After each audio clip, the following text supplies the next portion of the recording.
Our laws as it pertains to substances are draconian and bizarre. The psychopaths start this way. He was an alcoholic because of social media and pornography, PTSD, love addiction, fentanyl and heroin. Ridiculous. I'm a doctor, for Christ's sake. Where the hell do you think I learned that? I'm just saying, you go to treatment before you kill people. I am a clinician. I observe things about these chemicals. Let's just deal with what's real. We used to get these calls on Loveline all the time. Educate adolescents and to prevent and to treat. If you have trouble you can't stop and you want help stop it, I can help. I got a lot to say. I got a lot more to say.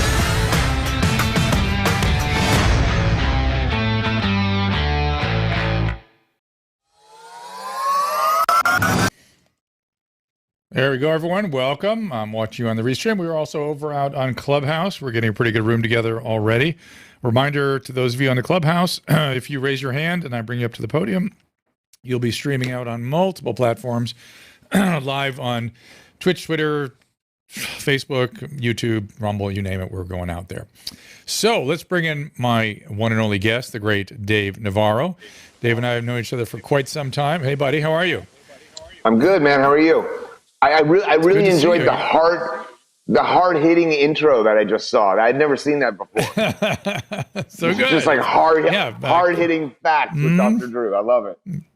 So it's like almost like a real program. Excellent. Dave has a new group he has formed with Taylor Hawkins and Chris Cheney, which is called NHC. Tell me about them.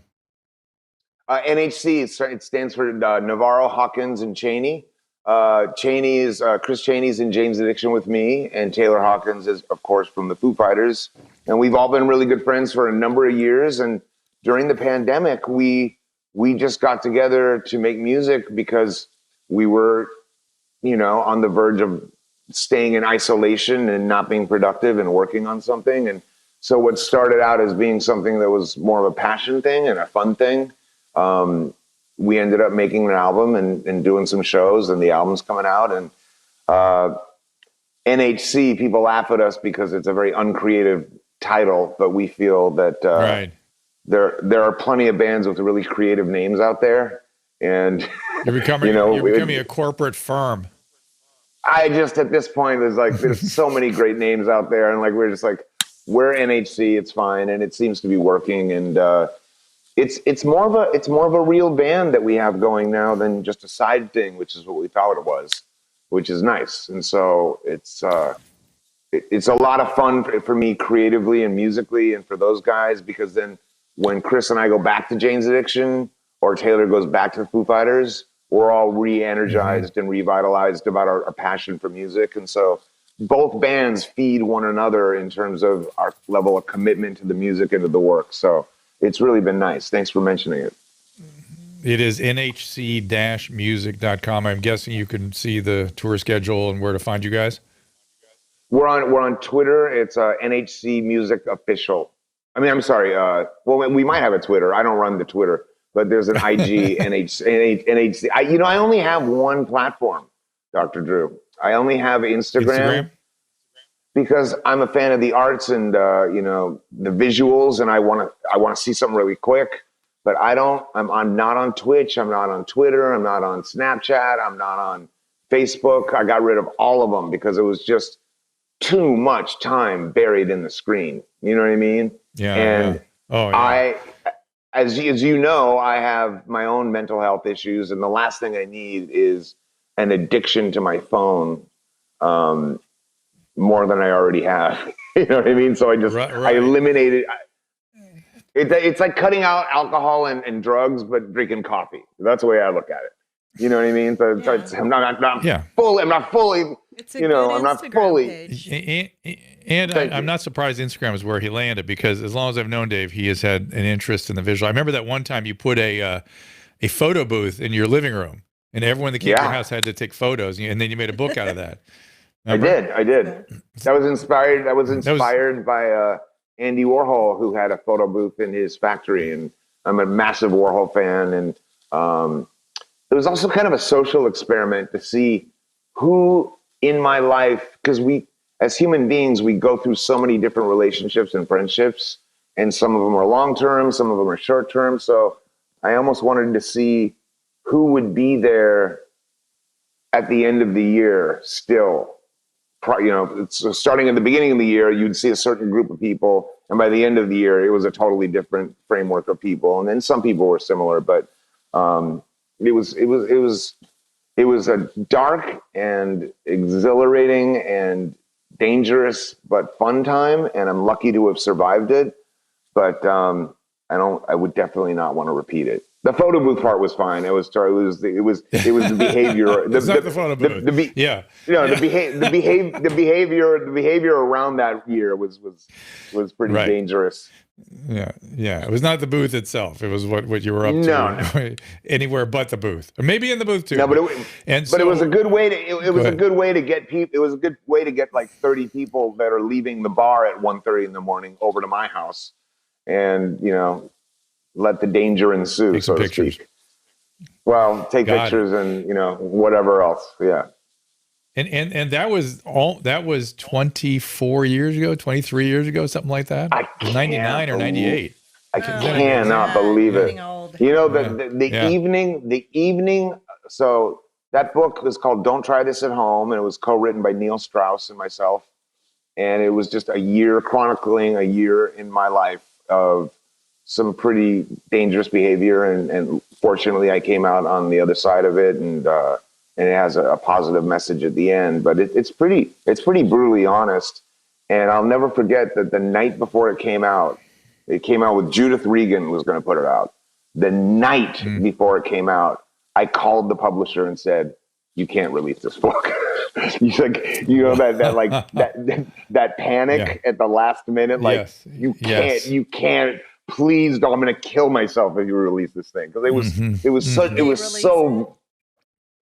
what I did was I was able to get them to hold it and re-edit, which was a miracle. And it took her probably 10 years to forgive me for that, but we're friends now too. Because that's a lot of money for them. It was already printed and published and on trucks and stuff, and they had to pull a lot of strings to get it done. But the reason why I pulled it was because I realized, and I hadn't thought about it, but I realized that there was a lot of information in there about other people that had high profile names that I didn't get consent from. And so I felt, and it wasn't so much a worry of litigation. It was more worry of just like, it's not my responsibility or privilege to share other people's private information. Right. It's not right. And that's right. And so that's where the panic set in. Yeah. My own information I felt fine about. So I'm seeing on my chat stream here a lot of basic questions for you, so I'm just going to blow through them. Will Ink Master be coming back? Ink Master is coming back. It's coming back next year. It's going to be on Paramount Plus, but I will not be attending. We will have a whole brand new panel of judges and a new host.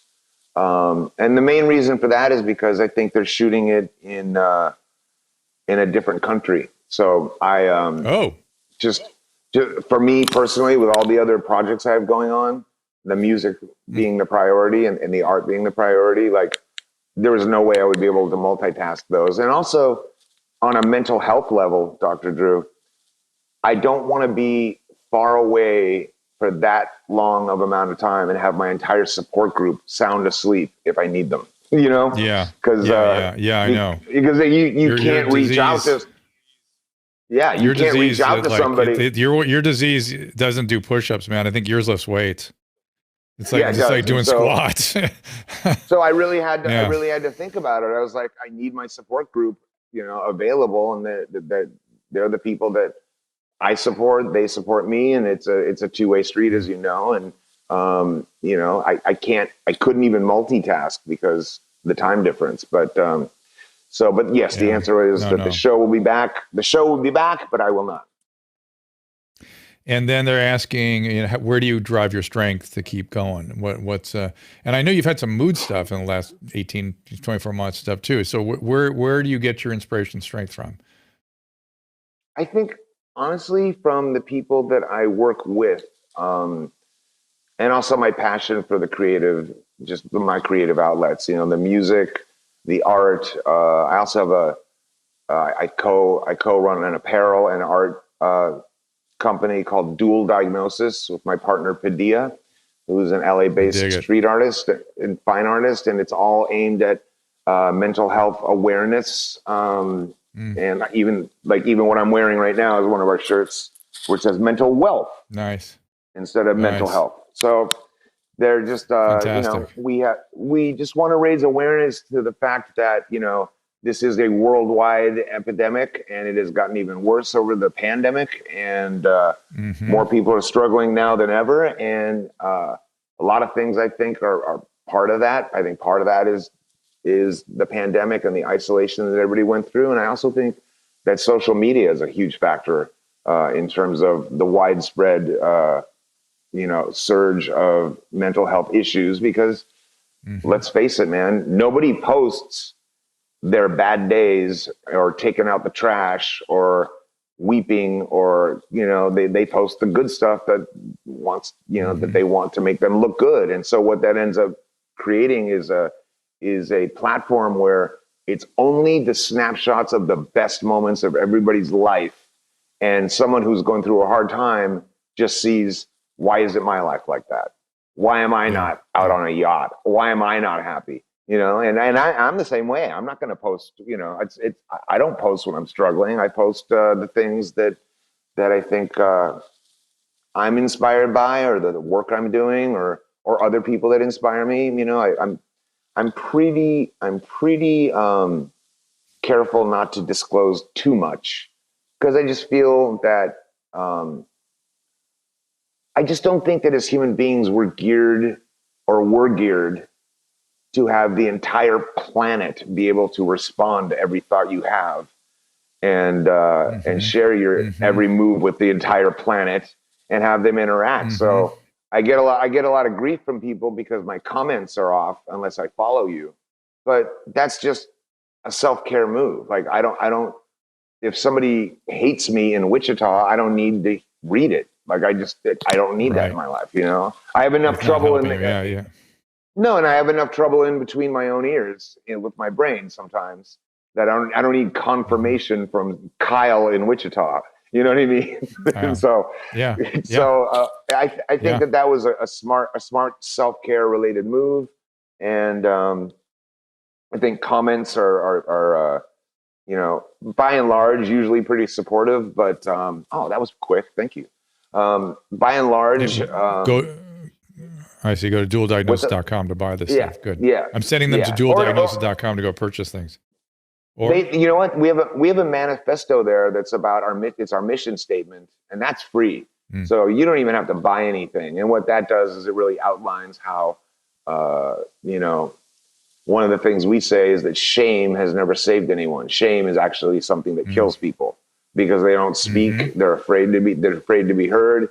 And, so by showing your vulnerability and speaking out, that, then you have a chance, you have a shot. As long as you're willing to be humble about it and honest about it, then you have a shot at moving past something. But being shameful and keeping your mouth shut can lead to, institutions and sometimes deaths and some pretty miserable existences. So we encourage people to speak out, and that messaging is free.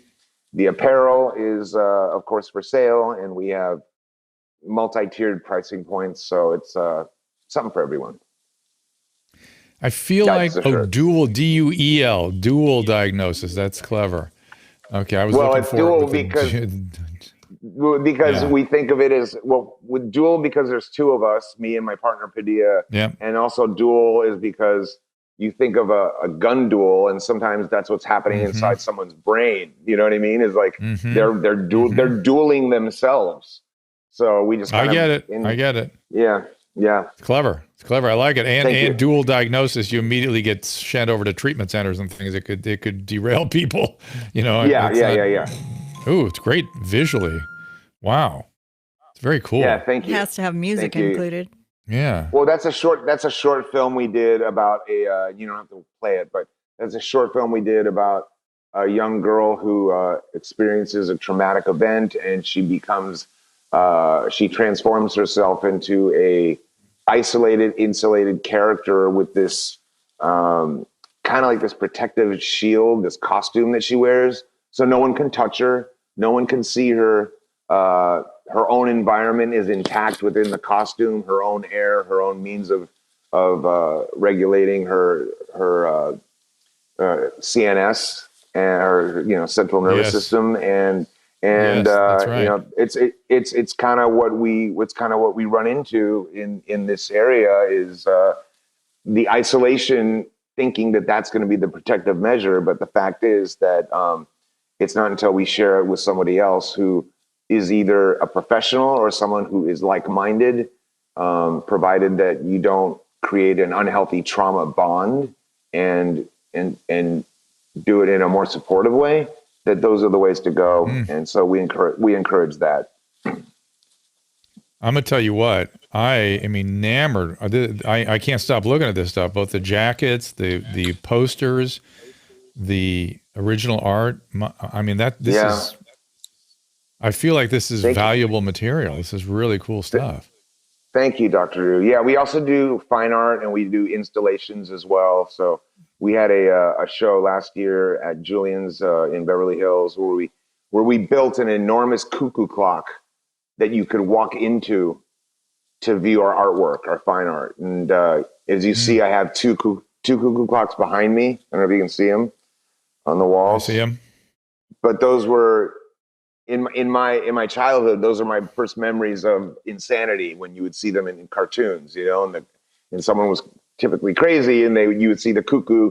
And I really got to thinking about it, and I was like, why would that be? Why is that the symbol of crazy? And I don't know if this is the reason, but what I came up with is that you got this little bird trapped in this housing with complications inside. And anybody who knows anything about watchmaking or clockmaking, the components that create the watch and the movement are called complications.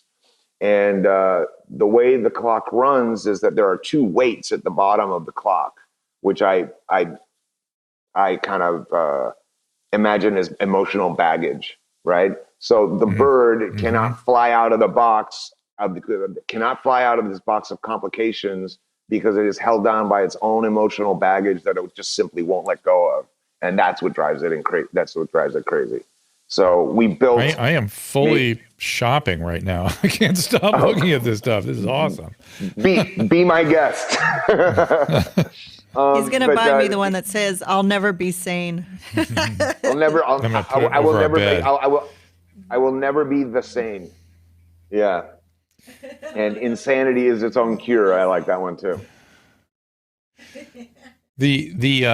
So I don't know why the cuckoo, I love your version of the cuckoo, but one thing that cuckoos do is they deposit their eggs in with other birds, and the cuckoo birds eventually gets big and pushes out all the other young and becomes the only bird that's getting the food from the mother.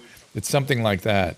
There's some weird. Oh my God! So then you would think that it would be the symbol of narcissism and not insanity. But, right. There you go. I think that's true. I think what I'm saying is true. I think the craziness is that the parents keep feeding this bird that just overflows the nest. Well, then if you really break it down, then the cuckoo bird itself is not the crazy one. It's the parents. It's the blue jay that keeps raising it. Correct. Or at least. Wait, now I have to look this up.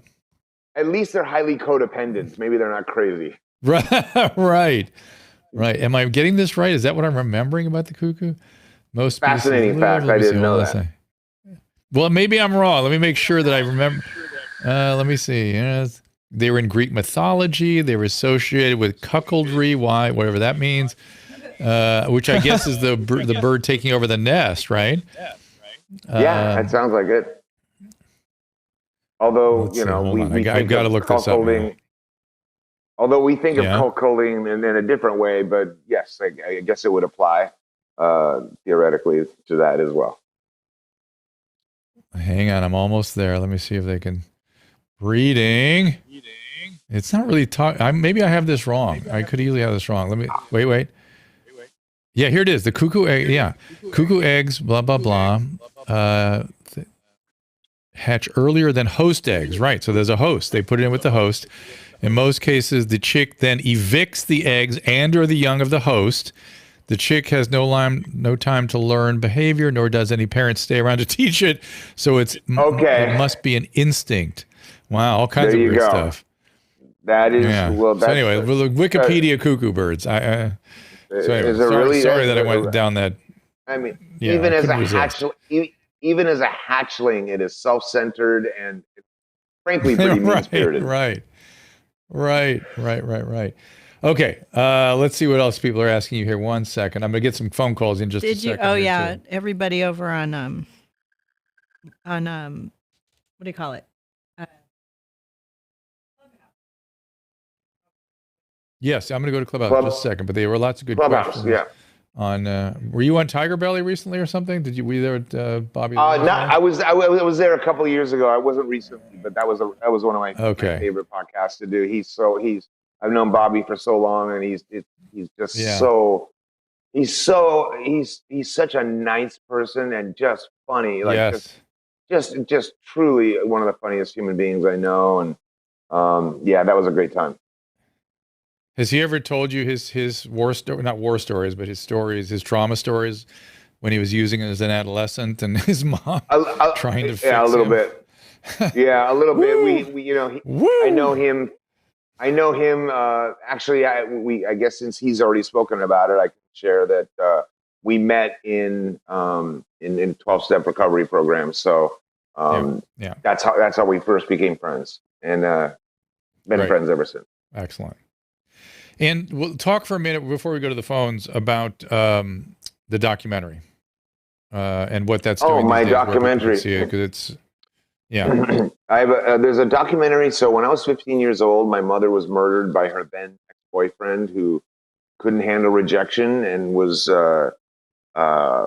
clearly had in mental health issues, and shot her and my aunt. And I was 15 years old. Oh, I didn't know your aunt. I didn't know your aunt too.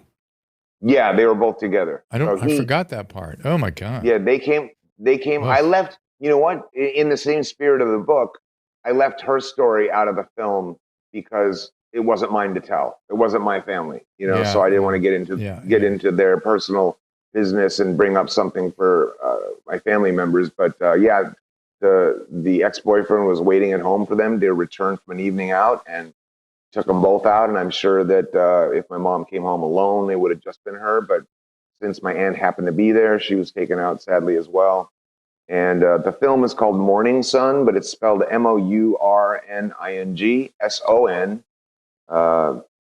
Kind of a weird film to have a play on words as the title, but it seemed to work. And that's on Amazon. It's streaming on Amazon and I think other platforms too. But it's up there and available. It came out a couple of years ago, and I'll tell you something, Dr. Drew. A lot of people ask me if that film was very cathartic for me to make and tell that story, and the answer was no. It was horrible. It was brutal. I know. Yeah, it was brutal, but the catharsis element to that project didn't happen for years. So maybe 3 years later, when I got a lot of feedback from people who were touched by the film, or that they could relate to, or that they felt less alone, then I started feeling really good about the decision to make it. But it was hard to make. It was looking through courtroom footage, looking through police reports, looking through crime scene photos. I mean, it was brutal. It was a brutal process. And again, on the eve of its release, I was like, we can't release this movie either. But it was I just go through the panic. You know what I mean? Yeah. I go through the panic, but then ultimately it comes, it goes, it lives in content form somewhere or another, and I've gotten nothing but positive feedback from it in terms of people that either have gone through severely traumatic situations like that, or have suffered a loss like that themselves. And I felt that, especially when that happened, which was in 1983, there wasn't this surge of crime television that we have now. It was there were no documentaries about this kind of subject, or very few, and so I felt very alone at that age. So I felt that it was kind of like a nice way to put my story out there for anybody, especially a young child at the formative years, to lose a parent in a really tragic way, to like say, hey, you're not alone and you can still make something of your life out of it, and move forward. And that's what we tried to show. So from the standpoint of service, I thought the documentary was sensational. I thought you made a huge impact with it. I thought it was courageous. I thought it hit every note properly. If you had come to me beforehand and said, I'm planning this thing, I would say, don't do it. Because revivifying trauma never helps get through the trauma, and then trying to confront to perpetrators is always disappointing because they're those assholes. They are who they are. Well, that was the thing, is at the end of the film, I went to visit the killer in jail, and he certainly was not remorseful, did not admit guilt, still to this day does not admit guilt, but at least I knew that going in, and my thinking at the time was, and we show this in the film, we don't show the interview because he's on death row or was on death row. I think he's since been commuted, but at the time they didn't allow cameras in death row. So I had to go in there. My partner waited for me outside at San Quentin, had a talk with him. And then in the film, just like I outlined earlier, I get back in the car and I was like, that was a bad idea. I remember. I remember that scene. I remember it vividly, and I was like, "Yeah, I could have told you that." But I'm not sorry you did it. I'm not sorry you did it. Well, it just wasn't going to do what you thought it would do. You know what I wanted it to do was it to be one of those, because up until then it had been 30 years since I'd seen him, so it was this big, looming, scary, ominous thing that I had not looked in the eyes yet. So I felt that I got to look this guy in the eyes, no matter what he says. Don't expect anything of him. He's not going to be remorseful or anything. And frankly, I just sat there. I looked him in the eyes, and I accomplished the task that I wanted to. And I did it more as an experiment of walking through fear, because the only way on the other side of it is to confront it and get into it. And and like I said, it took some processing, but years later, I was really, really grateful to have done that and to have taken that time. At the time, though, it was very re-triggering, and I understand now why there are groups that set up such meetings for victims and perpetrators to meet under very protective guidelines. I just went in there cold, unannounced, by myself. He was told he had a visitor. He didn't know who. He came out, and it was just like we sat there and talked, and it was probably the most elevating, surreal 20 minutes of my life that I would not want to have back. I wouldn't want to do it differently, but I would not want to do it again. I'll tell you that much, man. Yeah, I get it. I totally get it. All right, let's go to some. Wait. There was one other thing. I think that's it. Okay, let's go to some calls here. Chris from Wisconsin. You seem Wisconsin. I told you. What's going on? I told you the Wisconsin people, man. They would. Hi, Chris. How you doing? Hi there. Wisconsin. We have a lot of great people in Wisconsin. I know. Yes, you do. I referenced the state. I referenced the state earlier in an unsavory manner, and I apologize to the people of Wisconsin. But Chris, what's your question? Oh, don't worry about it. There's plenty of jerks here. It's fine. Yeah. My question is this. So keeping in mind, you keeping tabs on your personal wellness and your mental, emotional wellness when you're touring and when you're creating music and you're out on the road and spending a lot of time outside of, your comfortable home, I hope. And, you're going into new and unique and somewhat foreign places. How do you manage to keep yourself centered and, basically stay on top of making sure that you're keeping the best care of yourself that you can? It's a great question. I really stay. I have an echo coming back. I don't know if somebody can fix that, but I will fix that. I stay in very close contact with my support group here. I have a small internal number of people that I could feel safe reaching out to. And luckily, in a tour situation, you know, the band itself is somewhat of a family.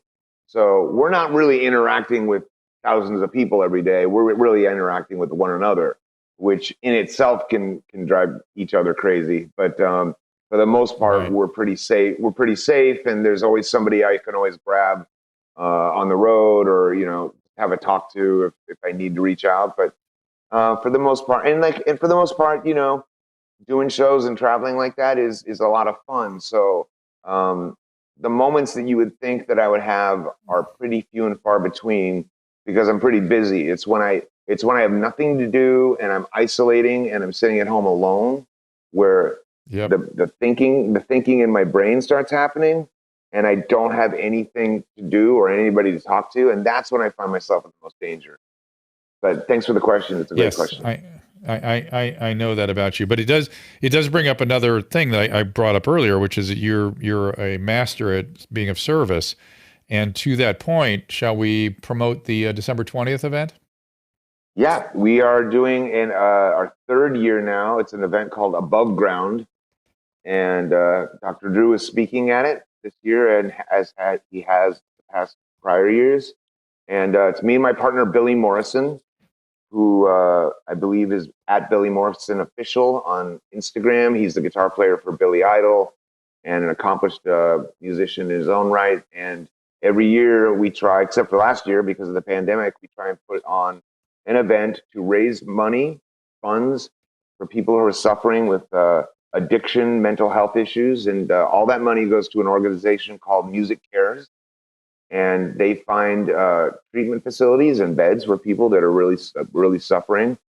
And this year so every year we do 2 records in their entirety because we missed the vinyl format of an entire album. And so this year we are doing Lou Reed's Transformer. And then you'll speak, and then we're also going to do Nevermind the Bollocks, Here's the Sex Pistols in its entirety. It's always a great event. I love going to that event. And it's Thank you.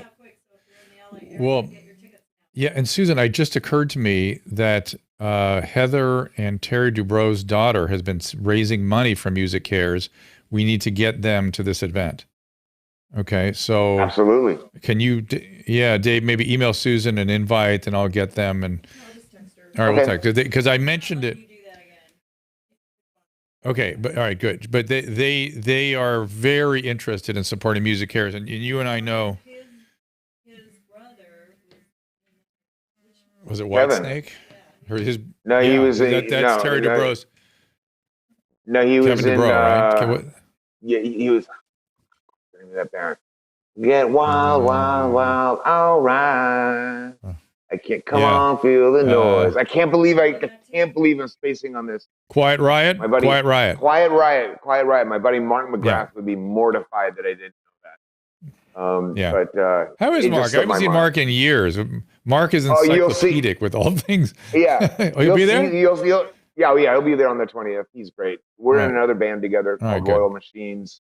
And Billy Morrison, myself, Mark McGrath, Donovan Leach, Chris Chaney, and Josh Freese. So we all make time to do that as well. So I have, I think, Josh Freese. Yeah, I was going to say, but quietly, Josh has been the drummer to every band ever formed since 1990. Quietly, no one knows this. He was in the Vandals. He's in Devo. He was in Nine Inch Nails. He was in A Perfect Circle. He's Sting's touring drummer. And those are the top 5 off the top of my head. But if you Wikipedia that guy's discography, it's every band you've ever heard of. Right. That's true. Every time I talk to him, I'm like, God, who did you not play with? That'd be an easier thing to figure out. He was just out with filling in for the guy from Offspring. So he's just like, he is incredible, and such a sweet guy too. You know, really, really great. I think he filled in for Taylor for a minute too in the Foo Fighters, didn't he? That's very possible. I don't know that. I think he did. Sure, I think he did. But usually when a drummer misses a show, that's usually the first call that gets made. Josh. Well, because Josh, not only is he such a great drummer, but he can put on like earbuds and listen to a song once and just know it. Like he has that kind of brain, that just like knows changes and arrangements and can just remember it on the spot. And the BPMs for mine. So like he'll start a song and I'll go, I think that's a little fast, and he'll go, nope. And every time he's right. And by the way, the nicest, humblest human being ever. And he sort of invented, I remember he invented selling experiences. I remember he sold, he was trying to raise money for a group at one point. He was selling like, I'll take you to Disneyland all day, spend the day with Josh Freese in Disneyland, or I'll give you a massage for an hour. And he raised a bunch of money doing that before anyone ever thought of doing things like that. Oh, and it's so him. I didn't know that about him. Yeah. I don't know if I'm stable enough to spend a day with anybody at Disneyland. One of the interesting things about Disneyland, if you look up the dark secrets of Disneyland, there's a lot of them, and it's kind of a fascinating wormhole to go down. Like, I think that if there's a whole TikTok channel. There's a whole TikTok, not just channel, sort of category of Disney mishaps, Disney complaining, Disney you'll never. Oh yeah, there's one of. Go ahead, finish it. Well, I was going to add one anecdote about it is that if somebody dies on the park, the paramedics come and take them off the park grounds before they announce the time of death. That way, nobody has technically died at the happiest place on earth. The time of death gets announced outside the park ground. It's crazy. Keep working on them. Keep working on them. Keep the compressions going until we get to Harbor Boulevard. So we get to Ball Avenue. So listen, we can take a quick break here. I got to do a few commercials. We'll come back with more calls with Dave Navarro after this. Great. I want to give a shout out to our good friends at Blue Mics. If you've heard my voice on this show anytime over the past year, including right now, you've been listening to Blue microphones. And let me tell you, after more than 30 years in broadcasting, I don't think I have ever sounded better. But you don't need to be a pro or have a fancy studio to benefit from a quality mic. You may not realize it, but if you've been working from home or using Zoom to chat with friends, you probably spend a lot of time in front of a microphone. So why not sound your best? Whether you're doing video conferencing, podcasting, recording music, or hosting a talk show, Blue has you covered. From the USB series that plugs right into your computer to XLR professional mics like the Mouse or the Blueberry we use in the studio right now. Bottom line, there's a Blue microphone to fit your budget and need. I can't say enough about Blue mics, and once you try one, you will never go back. Trust me. To take your audio to the next level, go to drdrew.com/blue. That is drdrew.com/BLUE. Anyone who's watched me over the years knows that I'm obsessed with Hydralyte. In my opinion, the best oral rehydration product on the market. I literally use it every day. My family uses it. When I had COVID, I'm telling you, Hydralyte contributed to my recovery, kept me hydrated. Now, with things finally reopening back around the country, the potential exposure to the common cold is always around. And like always, Hydralyte has got your back. Hydralyte Plus Immunity, my new favorite, starts with their fast-absorbing electrolytes and adds a host of great ingredients. Plus, each single serving easy pour drink mix contains 1,000 milligrams of vitamin C, 300 milligrams of elderberry extract. Hydralyte Plus Immunity comes in convenient, easy to pour sticks that rapidly dissolve in water, make a great tasting drink, has 75% less sugar than your typical sports drink.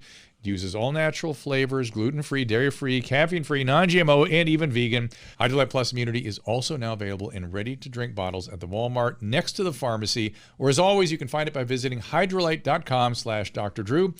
Again, that is hydralyte.com/drdrew. Be sure to use the code DrDrew25 for a special discount.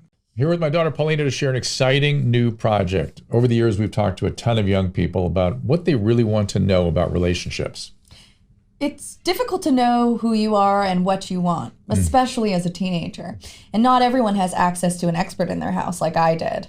Of course, it wasn't like I was always that receptive to that advice. Right, no kidding. But now we have written the book on consent. It is called It Doesn't Have to Be Awkward, and it explores relationships, romantic relationships, and sex. It's a great guide for teens, parents, and educators to go beyond the talk and have honest and meaningful conversations.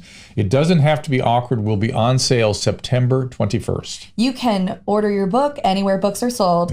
Amazon, Barnes & Noble, Target, and of course, your independent local bookstore. Links are available on drdrew.com. So pre-ordering the book will help people, well, raise awareness, obviously, and it'll get that conversation going early so more people can notice this and spread the word of positivity about healthy relationships. So if you can, we would love your support by pre-ordering now. Totally. And as we said before, this is a book that both teenagers and their parents should read. Read the book, have the conversation. It Doesn't Have to Be Awkward, on sale September 21st.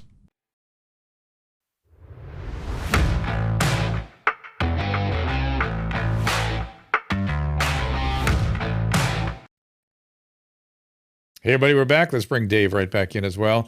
Dave, just before I got on the horn here with you, I was talking to Art Alexakis from Everclear, and he's becoming a chemical dependency counselor now. Did Everclear ever play at this thing? We got to get him involved with this thing too. He hasn't, and that's a great call. I don't know why that has never happened and why that slipped through the cracks, but I've known him a long time, and I believe I have played with him at one point, but that's a great call. But before we move on, if you don't mind, I want to get a selfie of us on the show together. I hope this is the first time it's happened, because I think this would be a great way. It is. To say, had a great time on Dr. Drew podcast. Although I got 15 minutes left, so who knows if the hard-hitting questions might be towards the end. I don't know. Yeah, they're not mine. We're going to let the listeners do it. And not to give Hydralyte more time than they paid for, but Taylor Hawkins swears by Hydralyte. He's like, dude, Hydralyte, you got to do this because he's like, the amount of energy that guy puts out. It saves his body. Do you know how I got involved with Hydralyte? I originally knew that we needed a product like that for oral rehydration and that we could technically do it. I tried inventing it, and all of a sudden it showed up in my medical office. They'd come from Australia where they started marketing to doctors, and I thought, oh, here it is. And so I got involved with them, I don't know, 7 or 8 years ago. I said, that's it. You did it. I wanted to get ahead of you, but you're here, so I'll join with you guys. Yeah. So Eve, you're on with... Wait. Go ahead. Before we get to Eve, one thing I'd like to ask your listeners is that if you're going to take the effort and care to use a product like Hydralyte or drink electrolytes or make sure that your pH balance is in order, to drink water typically from outside the U.S. because if you get like Icelandic or if you get Fiji or you get one of those kind of brands, it doesn't come from the U.S. and there's no fluoride in it. So a lot of times we're drinking tons and tons of fluoride that we don't even know about because the U.S. has such lax regulations on that, and that's a terrible thing to put in your body all the time. Anyway, Eve, go ahead. What's going on, man? And wait 1 second, Eve, not yet. And also be careful with the label purified.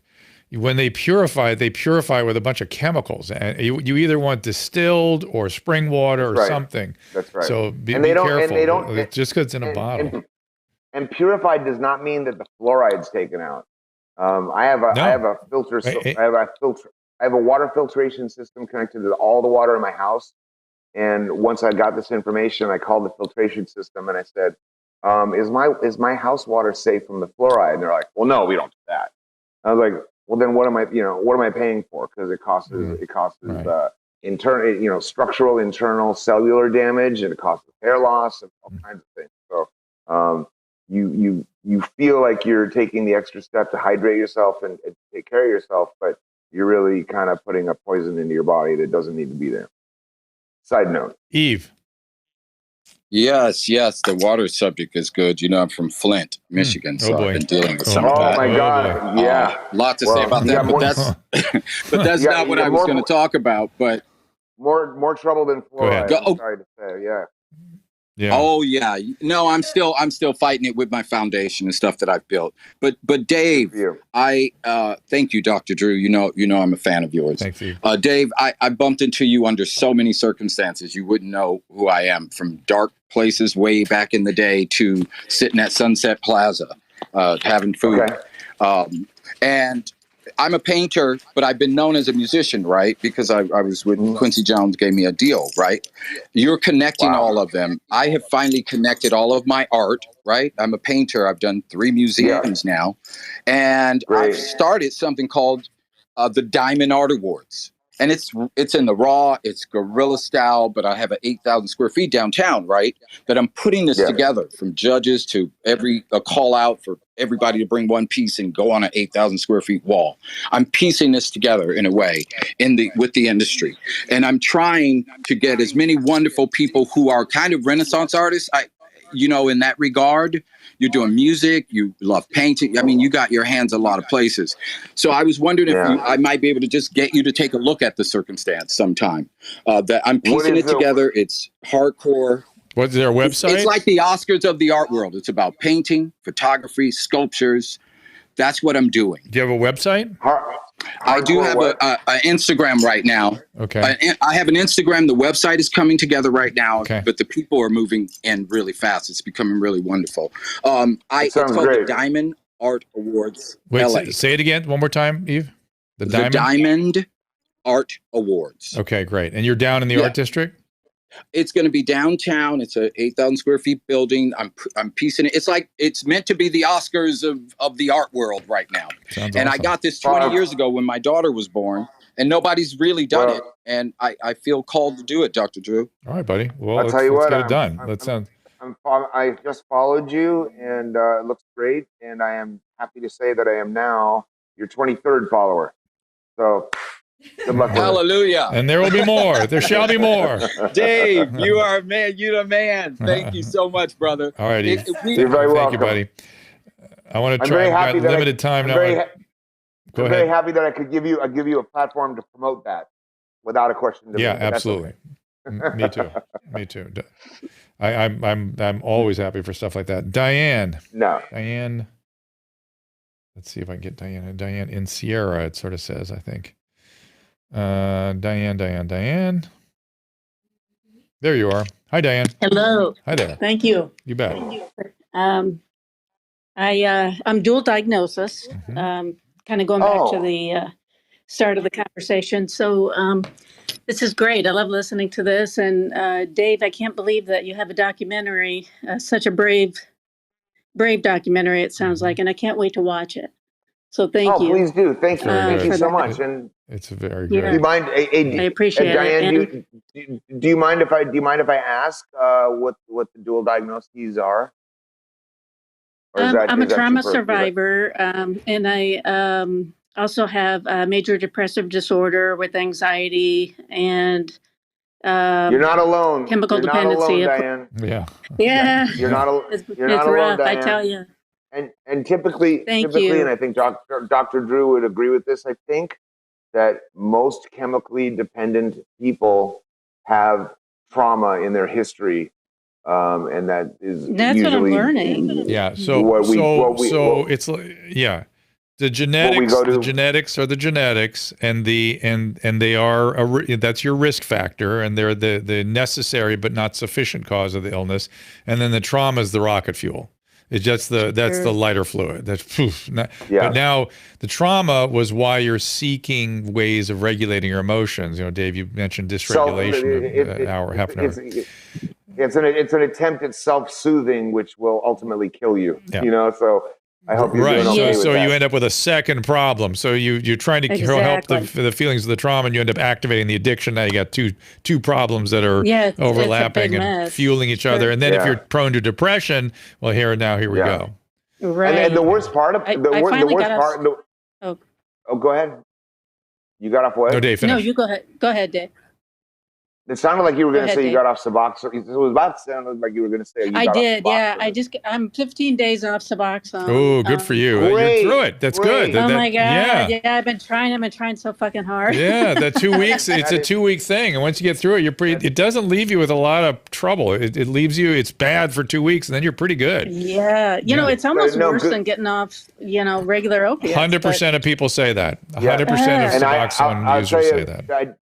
Diane, I'm from a time when we used to go to methadone clinics, which was inherently evil and Horrible. worse. And a lot of people don't know this, but I think it was invented by the Germans, and they used to feed it to the people in the concentration camps, and would withhold the methadone. Oh my God, no! If they didn't work, you know what I mean? So it just the inception of it is evil, and it was. For me, it was a 9-month kick, so I'm very happy to hear that. You had some, because I know people who it's a 6-month kick, no matter what. Yeah, I know Congrats people that you. who are. Thank you, and you too. And I know people that are on Suboxone maintenance and that have probably no shot at getting off it at this point. But that's a huge accomplishment. Yeah, Diane. Good for you.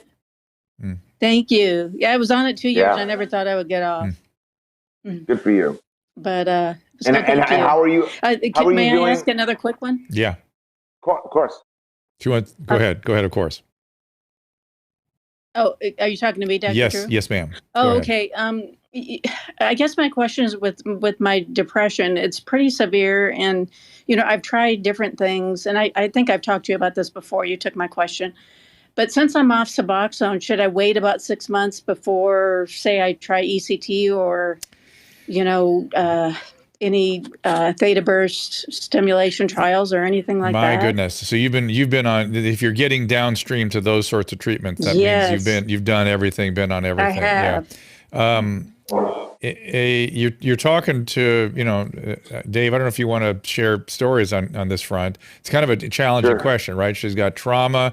The trauma can't be fully treated if you were on the Suboxone. So now you have a chance to fully treat the trauma. And the trauma treatment may help your mood, but your mood could be dangerously off for a while, and it could be a problem. And so, so you do want to pay attention to it. The question is, what are the best ways? You might go back to more traditional kinds of treatment because you might respond to it now, Yeah. I mean, I personally would think that'd be worth a try. You mean like traditional antidepressants? Yes. Mm-hmm. There's antidepressants that are wonderful for those who need it. I know it's overprescribed and it's a controversial issue, but there was a time that I was on Effexor for about 20 years, and recently I guess I got off that about 2 years ago, and I've been doing pretty good. I seem to. That's hard to get off of too. Still, it's terrible. Yeah, it was horrible. I stabilized from that. I don't know much about ECT, but I do know that there are methods like EMDR, which are pretty safe and non-retriggering, and certainly just person-to-person cognitive therapy in conjunction with maybe a 12-step program with creating a support group around you, so you're not alone, and so you can reach out at any time with someone if something comes up, or you have that urge to use again, like to really reach out. Yeah. But I'm not familiar enough. Dr. Drew's the doctor here, and I don't ever recommend anything that I personally haven't done, and I've never done that before, so I can't speak. Well, to it. ECT is that's a pretty aggressive treatment. It works. ECT does work, but you really, ECT is when you have vegetative depressions. You can't function. But what Dave? You have any feelings these days about ketamine? I've done that. I do.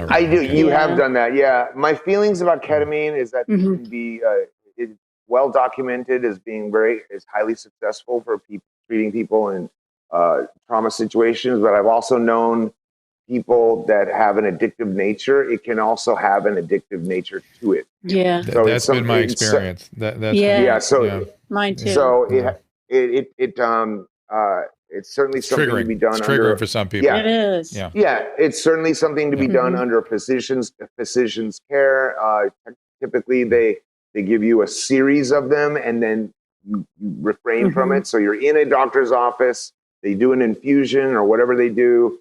They do 5 or 6 of them over the course of 2 months, maybe, and then you take a step from it. But I know that there are forms of, daily use nasal sprays, home ketamine. No, not for now. Ways to do that. No. And I would say Right. that's dangerous for an addict to go down that road. Yeah. But I've done a lot of that. I've tried that a lot, and I will tell you that I went, because you fill out a questionnaire every time you do it, when I did it, of how you're feeling, and I forget what the name of the test is, Dr. Drew. You probably know. The depression scale. Yeah, there are very and depression scales, the various ones. Yeah. Yeah. So the one I got, Ham D or something. Yeah, that's it. So I was lucky enough to move up from severe depression to moderate depression. That was great. That's the first time I've laughed today. And then we only laughed even more as a friend of mine bought me a cake that said, "Congratulations on moderate depression." Like, the icing on it. We were like, "Yay!" Oh, that's great. But, I really believe that the ketamine is good, because one of the things it does is it creates new neural pathways for you to maybe have options. In terms of, that's the idea, is that it creates new neural pathways, so you have different options of which ways for your thoughts to shoot down before it goes down the one pathway that it always used to go down, which is always something that's dangerous. So it typically, that's what they think could do that. And the other upside of it is that it takes your brain completely offline.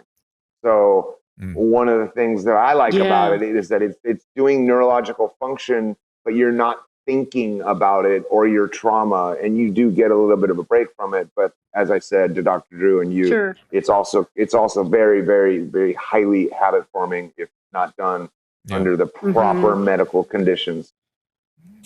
So if Diane, we have no business giving you medical treatment or care or advice. That's not what we're doing here. But I would, if I were dealing with somebody like you, I would want to give everything a new shot now that you're completely abstinent. Really? Okay. Yeah, I would get back to EMDR, like Dave said. I would get back to 12-step. I would get back to more traditional kinds of therapeutics, and assuming I'd have to use high dose, but get to it right away, rather quickly.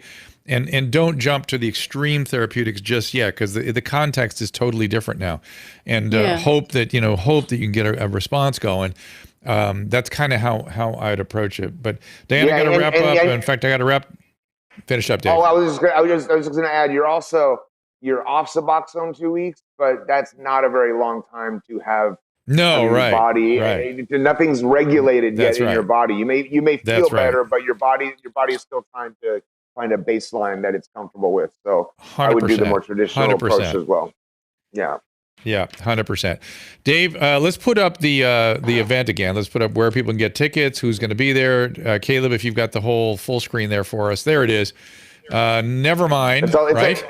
It's a lot of copy right there for your viewers. So I'll just tell them we're doing Nevermind the Bollocks by the Sex Pistols. We're doing Transformer by Lou Reed. Dr. Drew is going to speak, as he always has. And so far, we have booked Billy Idol, Perry Farrell, Corey Taylor, Perry's wife, Etty, Taylor Hawkins from the Foo Fighters, Mark McGrath, Steve Stevens, and a host of many more that have yet to be named. I see that we're going to be we're going to be selling tickets, or giving you the link to tickets. Just go to drdrew.com/aboveground.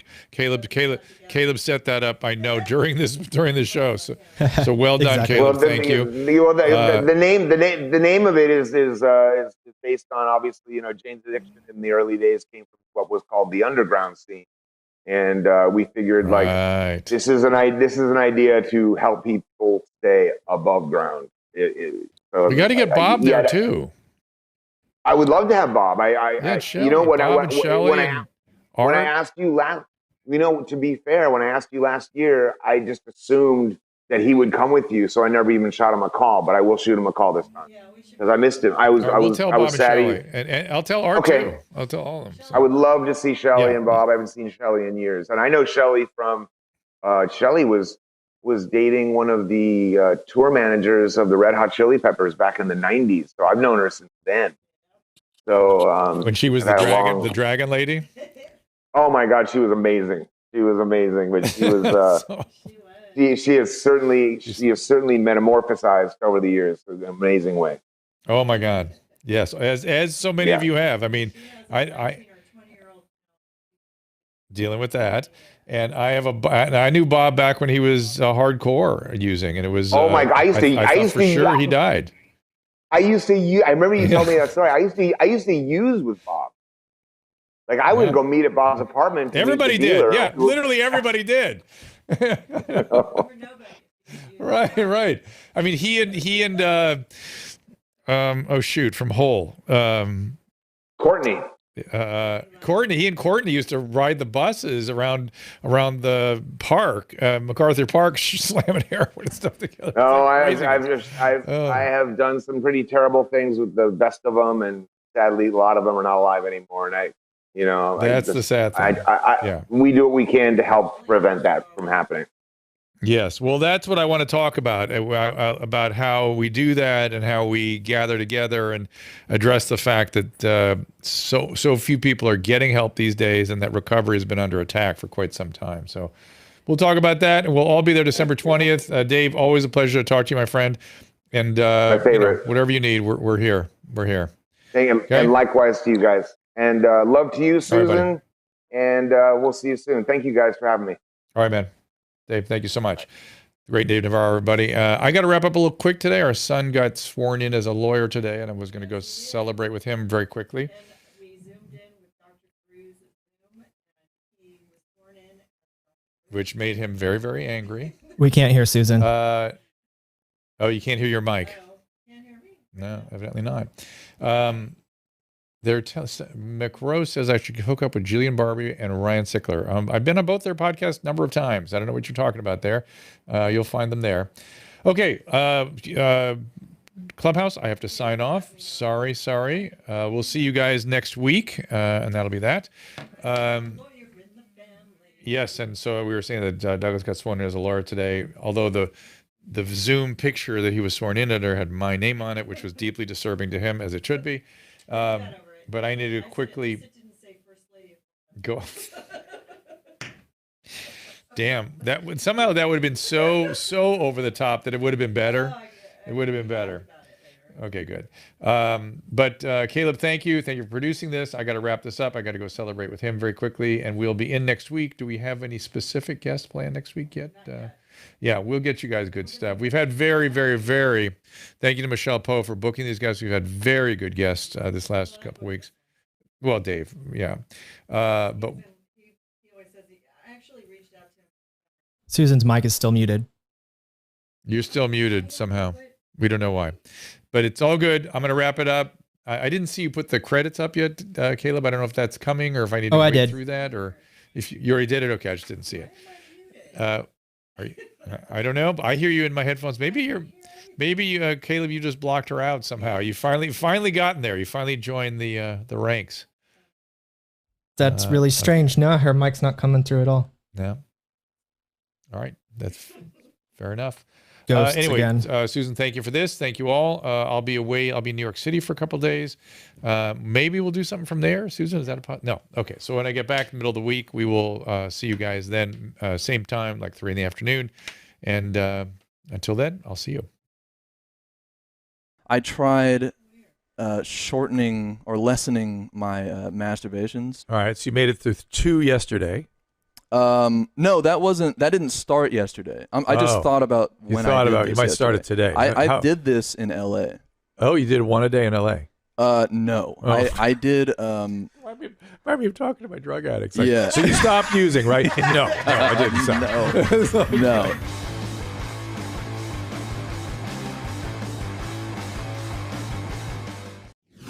Ask Dr. Drew is produced by Caleb Nation and Susan Pinsky. As a reminder, the discussions here are not a substitute for medical care, diagnosis, or treatment.